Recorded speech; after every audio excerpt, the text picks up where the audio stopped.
আসসালামু আলাইকুম। আমি নাসরিন আক্তার বিথি। আমি পেশায় একজন সহকারী শিক্ষিকা। তো আজকে আপনাদের সবার সামনে আমি একটা বক্তব্য পেশ করার জন্য আসছি। এক কথায় বলতে গেলে প্রতিবাদ করার জন্য আসছি। আমি জানি না এটা আমার উচিত হবে কিনা, তারপর আমি একজন শিক্ষক হিসেবে এটা মেনে নিতে পারিনি। যেই কিছুদিন যাবত দেখছি প্রবাসীদের নিয়ে ফেসবুকে বলেন যোগাযোগ মাধ্যমের মধ্যে ছড়িয়ে গেছে প্রবাসীদেরকে বাঙালি মেয়েরা বিয়ে করতে চায় না কেন, বিয়ে করে না কেন, বা এই বিয়ে নিয়ে বা প্রবাসীদের নিয়ে একটা তুলফার একটা উঠে গেছে, একটা ঢেউ চলতেছে ফেসবুকে। তো সেটার বিপক্ষেও আমি কথা বলতে আসিনি, পক্ষেও আমি কথা বলতে আসিনি। যেটা সত্য, যেটা বাস্তব, সেই উপকরণটাই আমি তুলে ধরার চেষ্টা করছি। এই যে প্রবাসী ছেলেদেরকে নিয়ে যে এত কথা হচ্ছে, যেই মেয়েরা এই সমস্ত আলোচনা করছে, তারা কি আদৌ কোনো ভদ্র ফ্যামিলির মেয়ে, না তারা আদৌ কোনোদিন ভদ্রতা শিখেছে? আদৌ ভদ্রতা শিখতে পেরেছে কি তারা কি উচ্চশিক্ষায় শিক্ষিত হতে পেরেছে? আমার মনে হয় না। যেই প্রবাসীরা দিনের পর দিন, রাতের পর রাত কষ্ট করে টাকা উপার্জন করে দেশে পাঠাচ্ছে, মা বাবা ভাই বোনকে ফেলে, স্ত্রী সন্তানদেরকে ফেলে, যারা বিদেশ পাড়ি জমিয়েছেন, তারা আজ এই সমস্ত কথা শোনার জন্য পাড়ি জমিয়েছিলেন বা এই সমস্ত কথা শোনার জন্য পাড়ি জমাচ্ছেন? আমি এটা কখনোই মানতে পারবো না। আমি একজন নারী হয়ে কোনোদিন এটা মানতে পারবো না এবং পারিনি। সেই জন্যই আজকে আমার এই ভিডিও দেয়া, যেটা হচ্ছে একজন পুরুষ তার স্ত্রী, তার সন্তান, তার মা বাবা ভাই বোন, পাড়া প্রতিবেশী, আত্মীয় স্বজন নিয়ে কাছে থাকতে চায়। সেই পুরুষ দিনের পর দিন, বছরের পর বছর, এমনও সময় চলে যায় তাদের যে তারা বৃদ্ধ বয়সেও এই দেশের বাইরে থাকে, প্রবাসে থাকে। কেন থাকে জানেন? তারা তাদের একমুঠো ভাত ভালো করে যাতে খেতে পারে, পড়তে পারে, সুন্দর করে চলতে পারে, তাদের ফ্যামিলি যেন সুন্দরভাবে চলতে পারে, সেই জন্য তারা প্রবাসে পাড়ি জমিয়েছেন। সেটা কি তাদের দোষ? সেটা কি তাদের অপরাধ?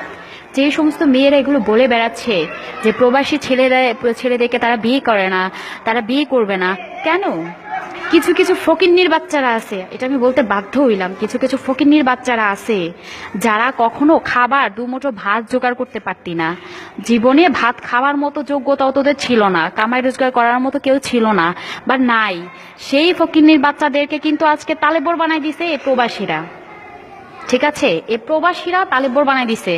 যেটা হয়েছে, আমার মনে হচ্ছিল এই কথাগুলো বলা অতীব জরুরি, সেজন্য আমি আজকে এই কথাগুলো বলছি। আমি জানি না এটা আমার ভালো কিনা মন্দ, তবে আমি প্রতিবাদী। আমি বিশ্বাস করি যে প্রতিবাদ করা আমার একান্তই কর্তব্য। আমি একজন মেয়ে হয়ে আরেকজন মেয়েকে ছোট করছি না, আমি কোনো মা হয়ে আরেকজন মাকে ছোট করছি না, আমি একজন বোন হয়ে আরেকজন বোনকে ছোট করতে চাচ্ছি না। কিন্তু আমি এটাও মানতে পারিনি প্রবাসীদের নিয়ে যে এত কথা হচ্ছিল, সে কথাটা আমার মধ্যে খুব খারাপ লেগেছে, আমার শুনতেও খারাপ লাগছে। যেই প্রবাসীদের জন্য আজকে মেয়েরা পায়ের উপর পা তুলে খায়, এবং আজকে বিয়ে হলে কালকেই বলে আমাকে ফ্ল্যাট কিনে দাও, আমাকে বাড়ি করে দাও, আমাকে গাড়ি করে দাও, আমাকে মোবাইল দাও, আমাকে দামি ড্রেস দাও। আরে ব্র্যান্ডের দামি ড্রেস আর ভালো ভালো দামি হাই সোসাইটিতে চলা এবং দামি দামি সেট ইউজ করা, মোবাইল সেট ইউজ করতেছস কার কারণে ইউজ করতেছস? এই প্রবাসীদের কারণে ইউজ করতেছস।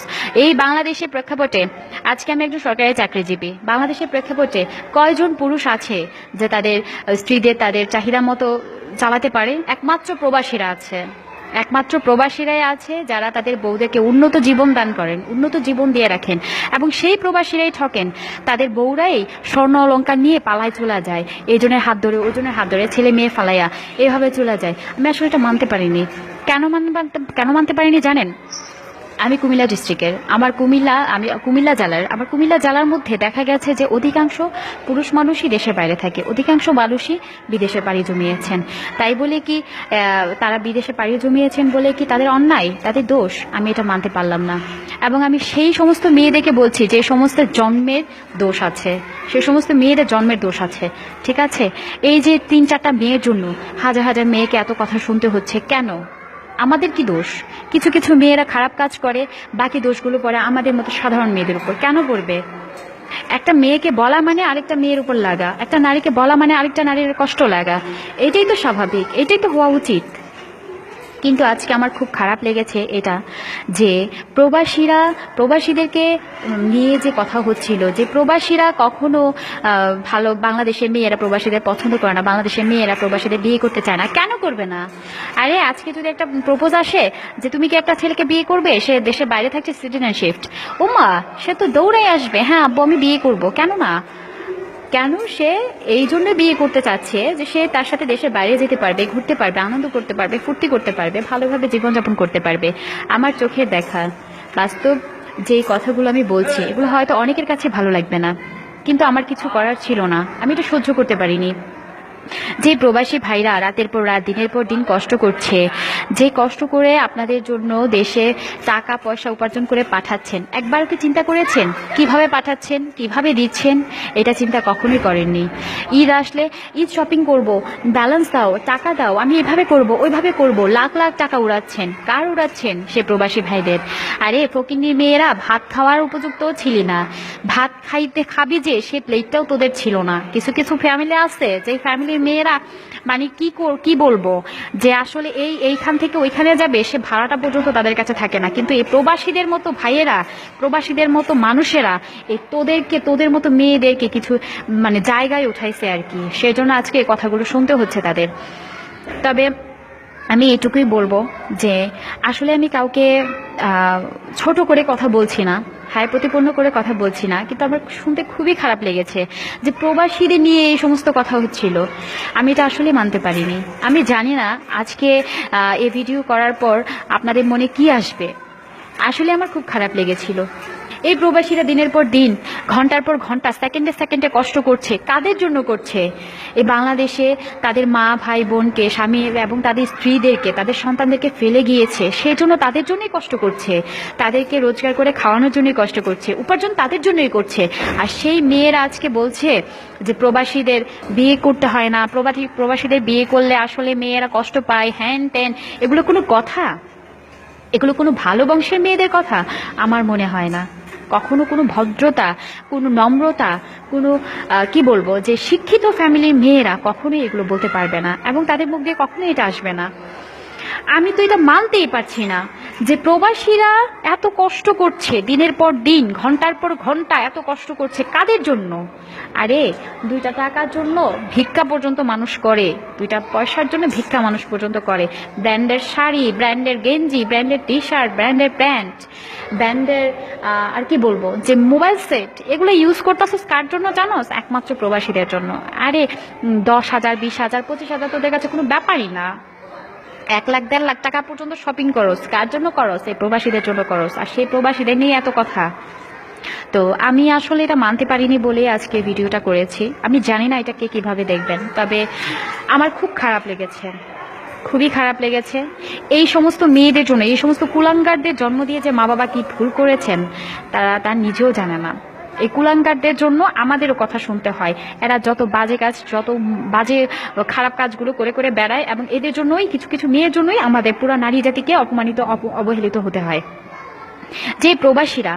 যে প্রবাসীরা বিয়ে করে বউ রেখে যাচ্ছেন, দেশে রেখে যাওয়ার পর থেকে হাজার হাজার লাখ লাখ টাকা দিচ্ছেন, সেই প্রবাসীদের বউরাই ভেগে যাচ্ছে।